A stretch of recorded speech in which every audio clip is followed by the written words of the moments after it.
이 아침에 우리에게 주시는 하나님의 말씀은 신약성경 누가복음 13장 18절에서부터 21절까지의 말씀입니다. 제가 가지고 있는 성경은 신약성경 119페이지에 있습니다. 누가복음 13장 18절부터 21절입니다. 4절인데 우리가 한 목소리로 하나님의 말씀을 봉독하겠습니다. 그러므로 예수께서 이르시되 하나님의 나라가 무엇과 같을까? 내가 무엇으로 비교할까? 마치 사람이 자기 채소밭에 갖다 심은 겨자씨 하나 같으니 자라 나무가 되어 공중의 새들이 그 가지에 깃들였느니라. 또 이르시되 내가 하나님의 나라를 무엇으로 비교할까?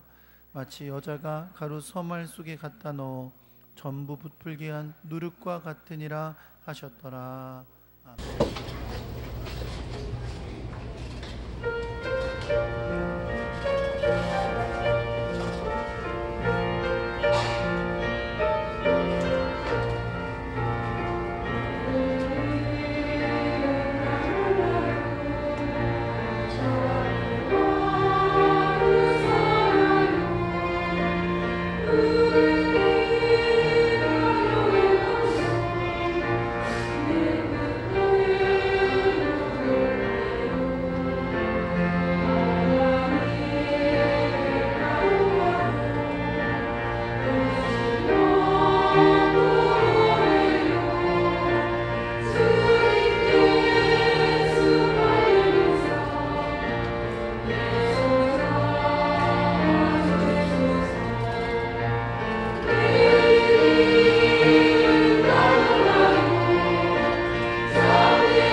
사랑권의 주님, 날마다 우리와 동행하시고 지키시고 인도하시다가 오늘도 우리 귀한 예배의 자리로 불러주셨으니 감사합니다.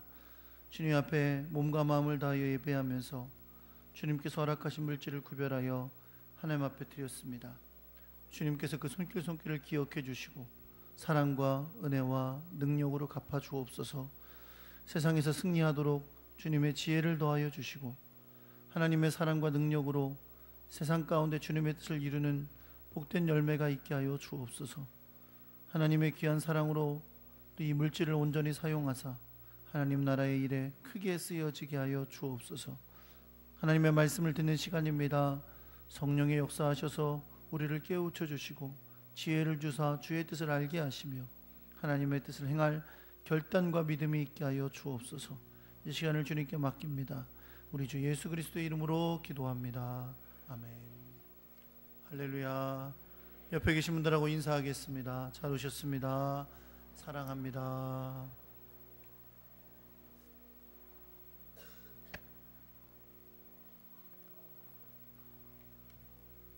귀합고 놀라운 사랑의 하나님의 역사가 함께 하시기를 예수 그리스도의 이름으로 축원합니다.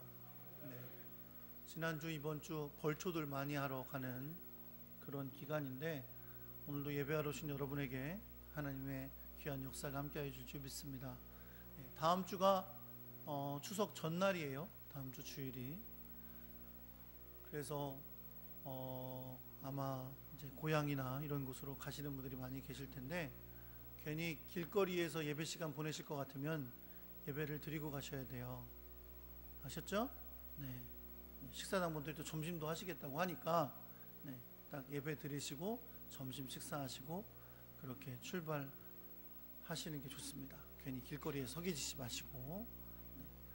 그리고 다음 주에는 주일 저녁 예배는 각 가정에서 드리도록 하겠습니다. 이걸 물어보시는 분들이 계시더라고요. 저한테 주일 저녁에 어떡하냐고.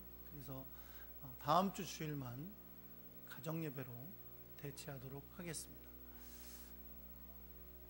아셨죠?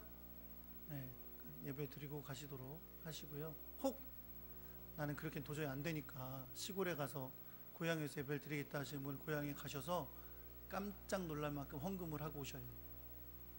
그 고향 교회에서 깜짝 놀랄 만큼 헌금을 하고 오시던가. 아셨죠? 네. 오늘도 말씀 가운데 주님의 놀랍고 크신 역사가 함께 해줄 줄 믿습니다. 한번 따라해 보겠습니다. 하나님의 나라는 이와 같으니. 여러분, 이 역사상 인간들이 만들어낸 수많은 발명품들이 있습니다. 그렇죠? 사실 우리가 쓰고 있는 모든 것이 다 인간들이 만들어낸 발명품들이죠. 근데 오래전에 인간들이 발명한 수많은 발명품 중에 위대하다고 사람들이 이야기하는 몇 가지 것들이 있습니다. 그 중에 하나가 석유예요. 석유라 그러니까 무슨 등유만 얘기하는 게 아니고 이제 우리가 기름을 만들어 쓰는 이거죠. 그러니까 우리가 지금 오늘날 이 기름을 통해서 할 수 있는 하는 게 얼마나 많아요. 그러니까 온 인류가 발견한 위대한 발견 중에 석유라는 것이 있다라고 말하는 사람도 있고요. 어떤 분들은 조금 시간이 현대적으로 온 시기지만 냉장고라고 하시는 분들도 있어요. 냉장고가 아니었으면 너무 음식을 금방 버려야 되고 하지만 냉장고가 있어서 오랫동안 음식들을 보관해서 신선하게 먹을 수 있게 됐다. 그렇게 말씀하시는 분들도 있고요. 어떤 사람들은 모피라고 하시는 분들이 있습니다. 모피라니까 모피 코트만 생각하시겠지만 그걸 말하는 게 아니고 사람들이 이제 옷을 입게 된 거죠. 최초로 옷을 입고 살게 된 것.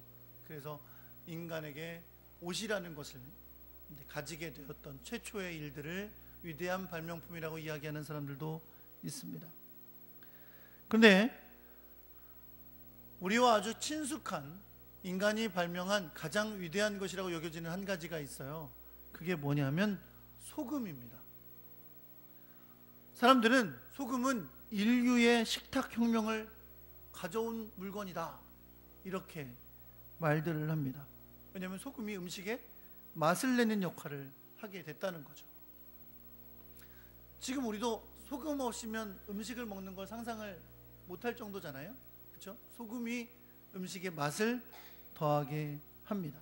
제가 전에 증도라는 섬에 갔더니 거긴 염전이 많이 있어요. 그래서 거기에 이제 소금 박물관이 있거든요. 소금 박물관 같은 소금 박물관 앞에 딱 써 있어요. 인류의 가장 위대한 발명품은 소금이다.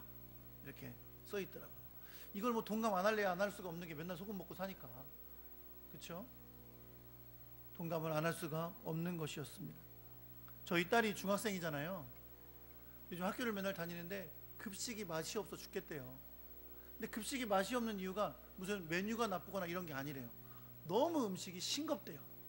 자기 말로는 다른 사람들이 일주일에 먹는 소금을 자기네는 일주일에 먹는 소금 중에 아니지. 우리는 다른 사람들이 일주일에 먹을 것도 전혀 먹지 않는다. 하루만큼 다른 사람들이 하루만큼 먹을 만큼만 일주일 동안 먹는다. 이렇게 막 말할 정도로 정말 학교 그 급식에다가 소금을 안 넣어준다는 거예요. 근데 얼마 전에 우동이 나왔대요. 우동. 애들이 얼마나 우동을 좋아합니까? 그래서 먹으러 갔는데 우동이 싱거우니까 그렇게 맛이 없더래요. 아니 멀쩡하게 생겼는데 싱거우니까 먹을 수가 없더라는 거예요. 그래서 정말 다 남겼대. 근데 최근에 또 우동이 나왔대요. 근데 맛있게 먹었대요. 정말 맛있게 먹었대요. 어떻게 맛있게 먹었을까요? 애들이 소금을 갖고 왔대. 애들이 우동이 나올 걸 대비해서 집에서 소금을 갖고 왔대요. 그 소금을 나눠서 넣어서 먹었대요. 그랬더니 그렇게 맛있더래요. 여러분, 소금이 그렇게 위대해요. 맛없어서 못 먹을 판이었는데 갖고 와서 소금 조금씩 넣었더니 우동이 맛있어져 가지고 세상에 그렇게 맛있는 우동은 없었다고 그러면서 먹었다는 거예요. 사실 여러분, 전체 음식의 양에 비하면 소금은 조금 들어가는 거죠. 그렇죠? 아주 작은 양의 소금이 들어가지만 이 소금이 음식 전체의 맛을 바꿔놓습니다. 소금을 얼마큼 넣어요? 적당히 넣죠. 적당히. 아무도 모르는, 며느리도 모르는 적당이라는 양을 넣는단 말이죠. 그러면 그 양이 들어가서 음식을 맛있게 하는 겁니다. 성경에 보니까 여러분, 하나님은 우리에게 세상에 소금이 되라고 하셨습니다. 그렇죠? 소금이 맛을 잃으면 누가 짜게 하리요? 라고 말씀하시면서 우리에게 소금이 되라고 하셨어요. 소금은 많은 양을 넣는 건 아닙니다. 그러나 소금은 맛을 내는 역사가 있는 물건인 것이죠. 여러분과 제가 이 세상을 살아가면서 소금이 되어 세상에 그리스도의 맛을 전하는 여러분과 제가 될 수 있기를 우리 주 예수 그리스도의 이름으로 축원합니다. 오늘 우리는 소금이 아닌 두 가지 작은 것이지만 큰 하나님 나라의 일을 이루는 두 가지의 일들을 오늘 말씀을 통해서 보게 될 것입니다. 오늘 여러분과 제가 읽은 본문은 아주 짧아요. 4절밖에 되지 않는데 그 안에 두 개의 비유가 들어 있습니다. 이 두 개의 비유는 모두 하나님의 나라에 대한 비유입니다. 이 두 개의 비유는 18절에 있는 예수님의 질문으로부터 시작해요. 예수님이 흔히 하시는 방법 중에 질문을 던지시고 그 질문에 답하시면서 이제 제자들을 가르치시는데, 오늘 본문에도 질문으로 시작합니다. 18절에 뭐라고 질문을 하시며 시작하시냐면 하나님의 나라가 무엇과 같을까? 이렇게 질문을 던지십니다. 오늘 본문에서 예수님은 뭘 가르치시려고 하는 거냐면 하나님의 나라가 어떠한지, 하나님의 나라의 특징이 무엇인지를 가르치려고 하세요. 근데 하나님의 나라의 특징을 가르치려는데 그냥 가르친다고 사람들이 알아듣지 못하니까 어떻게 가르치시냐면 비유를 통하여 가르치십니다. 마가복음 4장 11절에 보면요, 예수님은 제자들에게 이렇게 말씀하세요. 하나님 나라의 비밀을 너희에게는 내가 주었지만 외인들에게는 모든 것을 비유로 한다. 성경에 보면 또 비유가 아니면 말씀하지 아니하셨다라는 말씀을 하고 있습니다. 물론 비유는 당장 그 뜻을 알아들을 수 없는 비밀스러운 것도 의미가 있지만, 비유는 모든 사람들이 그걸 들으면 그 비교되는 것은 충분히 이해하는 것이기 때문에 그것을 통하여 하나님의 나라의 모습이 어떤 것인지를 알게 하시려는 의도가 있으신 겁니다. 그래서 오늘 본문에도 보니까 예수님께서 두 개의 비유를 말씀하시기 전에 뭐라고 말씀하시면서 그 비유를 시작하시냐면 하나님의 나라를 무엇으로 비교할까? 라고 말씀하세요. 하나님의 나라를 설명할 건데 우리가 알아들을 만한 이야기를 통해 그 하나님의 나라를 비교해서 설명해 주시려는 거죠. 제가 여러분 종종 설교하면서 성경에 나오는 비유를 말씀할 때마다 드리는 말씀이 있어요. 성경에 나오는 예수님의 비유는 우리에게는 익숙치 않을 수 있어요. 왜냐하면 우리는 유대인이 아니고 또 팔레스타인에 살고 있는 사람도 아니고 그 당시 사람들의 문화도 잘 모르기 때문이에요. 그러니까 우리하고는 익숙치 않은 일들이에요. 그러나 그 당시에 예수님의 비유를 듣는 사람들은 예수님의 비유를 들을 때 이렇게 말할 만큼 이 비유는 익숙하고 쉬운 비유입니다. 어떻게 말할 만큼? 두말하면 잔소리지 할 만큼 너무 당연한 이야기를 가지고 예수님이 비유를 드시는 거예요. 오늘 본문에서는 하나님 나라라는, 사실은 사람들이 쉽게 알아듣기 힘든 어려운 말일 수 있지만 그것을 뭐로 설명하신다고요? 비유를 통해서. 사람들은 그 비유를 들으면 그 비유에 관해서만큼은 뭐라고 얘기한다고요? 두말하면 잔소리지 라고 할 만큼 당연하게 들을 만한 비유로 말씀하여 주시는 겁니다. 하나님 나라의 특징에 대한 첫 번째 비유에서 예수님이 하나님 나라를 비유하신 것은 이거였습니다. 채소밭에 갖다 심은 겨자씨 한 알. 하나님의 나라가 마치 뭐와 같다고 말씀하시냐면 채소밭에 갖다 심은 겨자씨 한 알과 같다라고 말씀하시는 겁니다. 여기서 말하는 채소밭에 갖다 심었다는 겨자씨 한 알은 뭘 의미하냐면 아주 작은 것을 의미합니다. 그러니까 그 당시에 유대인들은 작은 것을 표현할 때 뭐라고 표현해요? 야, 꼭 겨자씨 한 알 같다 라고 작은 것을 말했단 말이에요. 어떤 사람이 눈이 작아요. 야, 네 눈 꼭 겨자씨 한 알 같다.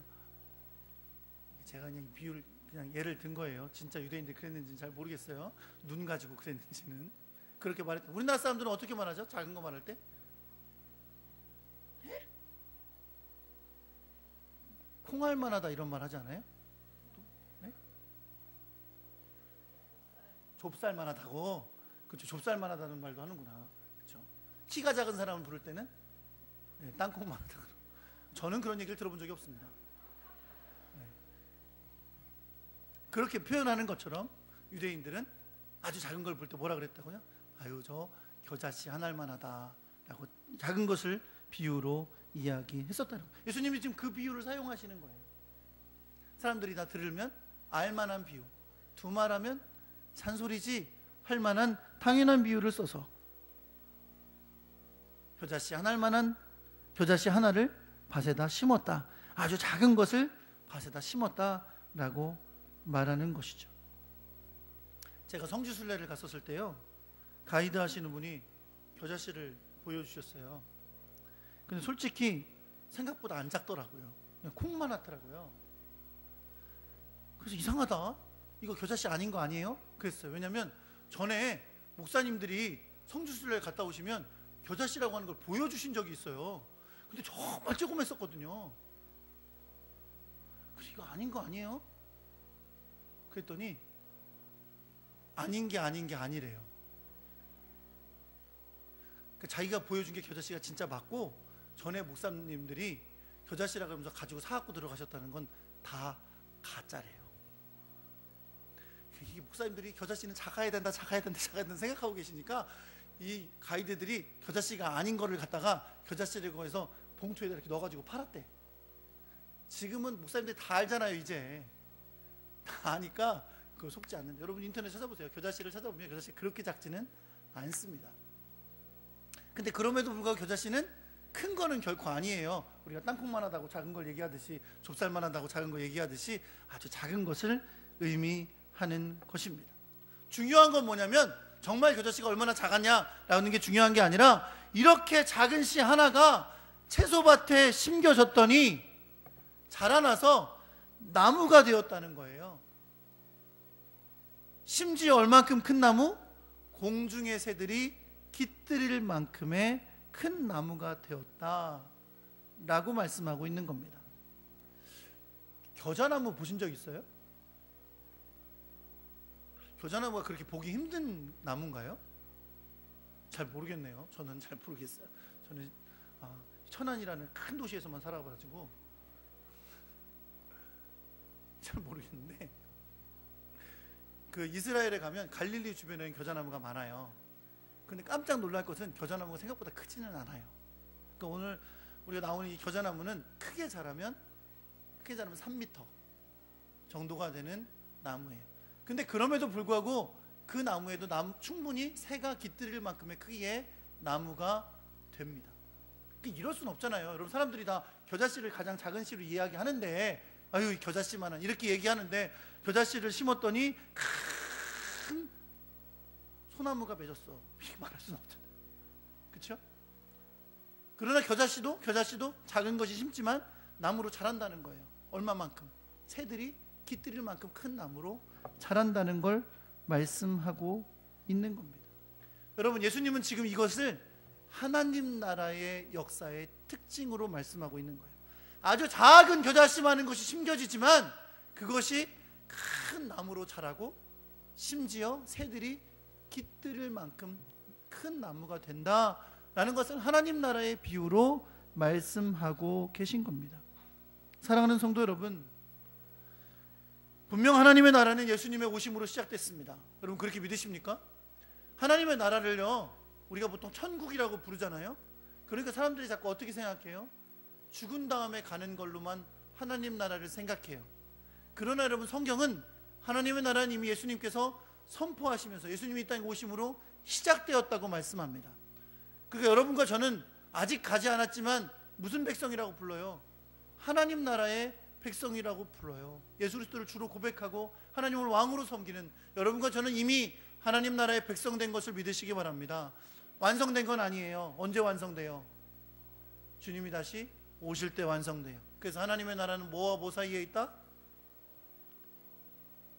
뭐와 뭐 사이에 있다? 천국과 지옥 사이에 있다? 하나님 나라 어디 있다? 이미와 아직 사이에 있다. 들어도 또 잊어버리죠. 다음에 또 말씀드릴게요. 괜찮아요. 네. 하나님 나라는 뭐와 뭐 사이에 있다? 이미와 아직 사이. 이미 시작된 하나님의 나라. 그러나 주님이 다시 오실 때 완성된 하나님의 나라에 우리는 살고 있는 줄 믿으시기 바랍니다. 그런데 이 하나님의 나라는 이런 거예요. 하나님의 나라가 예수님이 오심으로 시작됐고 예수님이 하나님의 나라를 선포하셨는데, 하나님의 나라는 예수님이 오셨다고 당장 눈에 뭐가 보이는 것도 아니고, 하나님의 나라를 가져오셨다는 예수님은 저 베들레헴 마구간에서 태어나셨죠. 사람들이 야, 나사렛에서 뭐 선한 게 나겠냐라고 말할 만한 나사렛에서 자라셨죠. 육신의 아버지는 목수예요. 제사장도 아니고 랍비도 아니고 목수예요. 그리고 어떻게 해요? 하나님의 나라를 가져오셨다는 예수님은 결국은 공생애를 시작하신 3년 만에 사람들에 의해 핍박을 받고 십자가에 못 박혀 죽으셨어요. 사람의 눈으로 보기엔 너무 초라하고 별거 없어 보여요.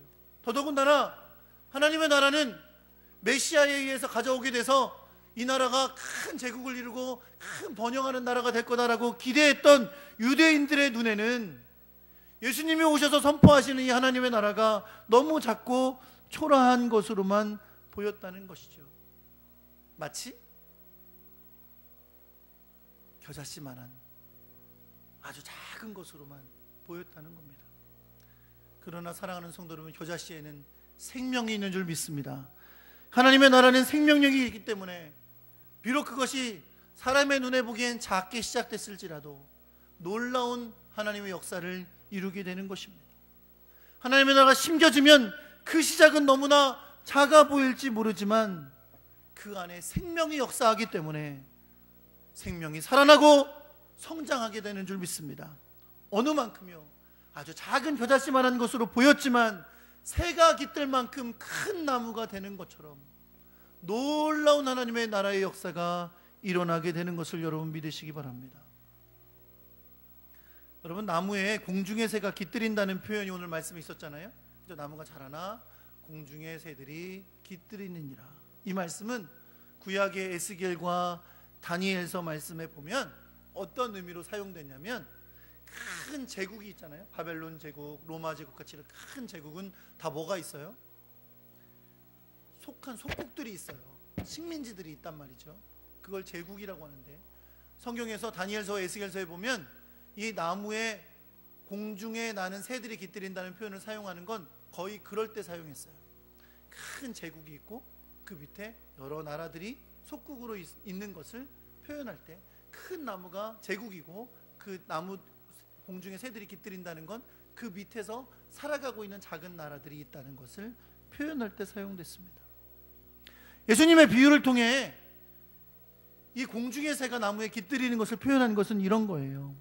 여러분, 비록 예수님이 가져오시는 하나님의 나라는 사람의 눈에 보이기에는 작고 연약해 보일지라도 결국 이 나라는 온 세상 사람들이 예수 그리스도를 주로 고백하고 하나님을 왕으로 고백하는 나라가 될 것임을 말씀하고 있는 것입니다. 예수 그리스도가 가져오신 이 나라는 처음에 그 시작은 갈릴리 작은 동네에서 시작된 별거 아닌 것처럼 겨자씨만큼 작은 것으로 보였을지라도 이 하나님의 나라가 심겨지고 전파됐을 때에 온 세상에 하나님의 나라의 역사가 일어나게 되는 것임을 말씀하고 있는 것입니다. 두 번째 비유는 가루 섬 아래에 넣어 부풀게 한 누룩에 대한 비유입니다.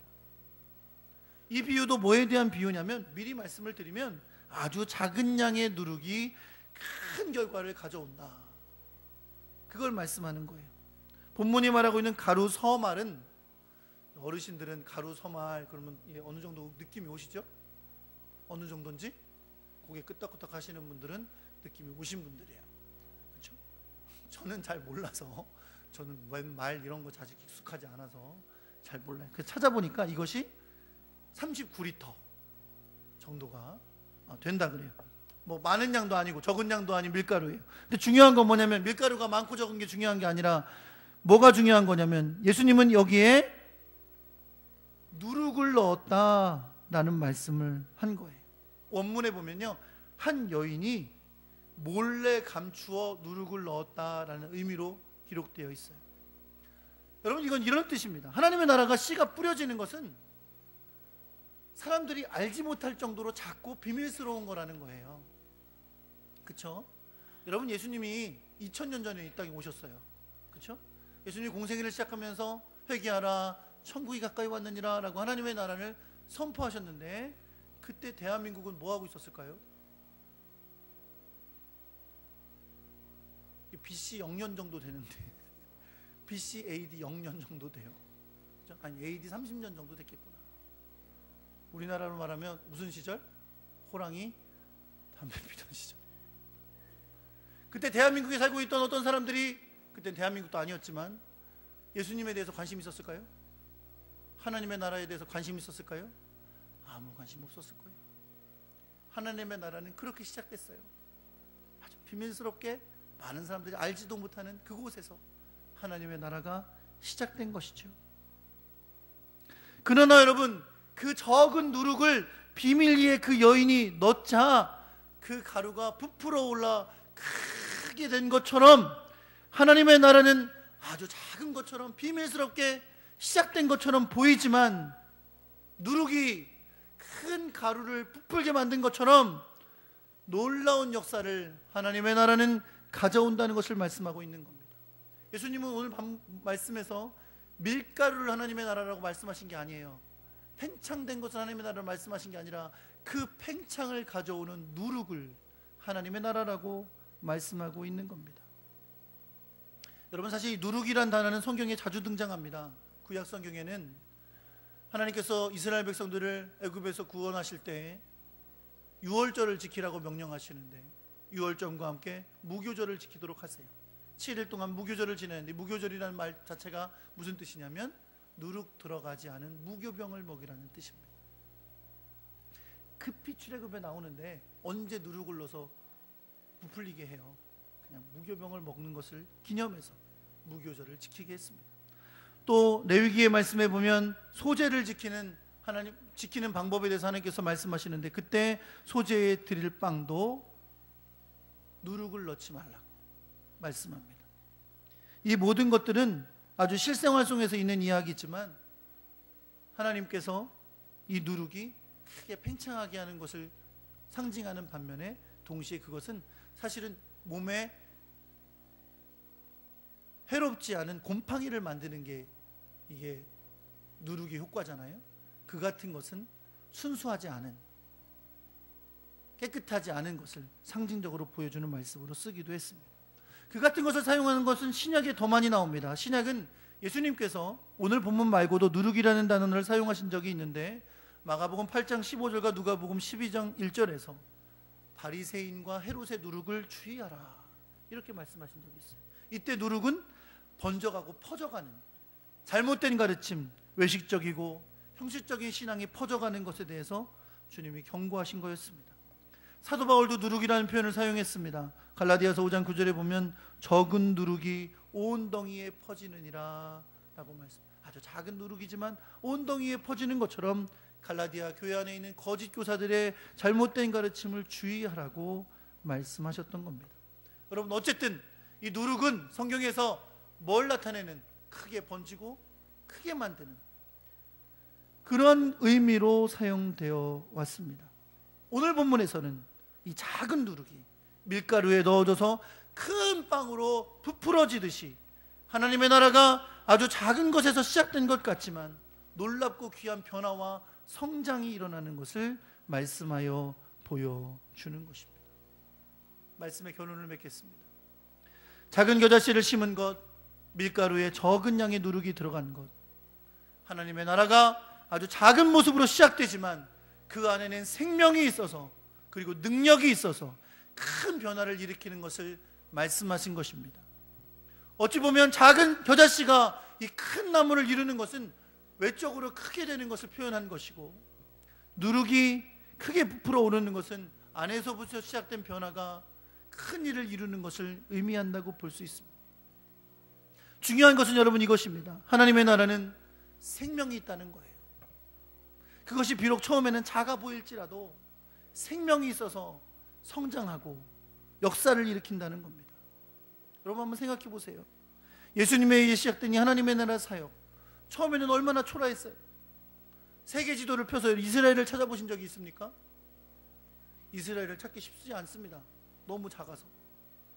그렇죠? 차라리 이집트를 찾아서 그 옆에 붙어있는 이스라엘을 찾는 게 쉬워요. 이스라엘에서도 갈릴리 지역을 찾는 건 더 어렵습니다. 그렇죠? 갈릴리 안에 나사렛, 예수님이 태어나신 그곳은 너무나 작고 연약한 동네였어요. 그리고 그 나라 안에서 예수님이 제자들을 키우시고 예수님이 부활 승천하신 다음에 예루살렘에 교회가 생겨났어요. 성령님이 오심으로 교회가 생겨났어요. 그러나 예루살렘도 작은 곳이었고 그곳에 모인 성도들도 매우 소수에 불과했습니다. 그런데 놀랍게도 예수님은 그들에게 예수님의 예루살렘에 남아있으라고 하고 교회를 시작될 걸 말씀하시면서 사도행전 1절 8절에 이런 약속을 하세요. 오직 성령이 너희에게 임하시면 너희가 권능을 받고 예루살렘과 온 유대와 사마리아와 땅끝까지 이르러, 따라해 보겠습니다. 네, 증인이 되리라. 될 것이다. 되리라. 돼야 한다. 되리라.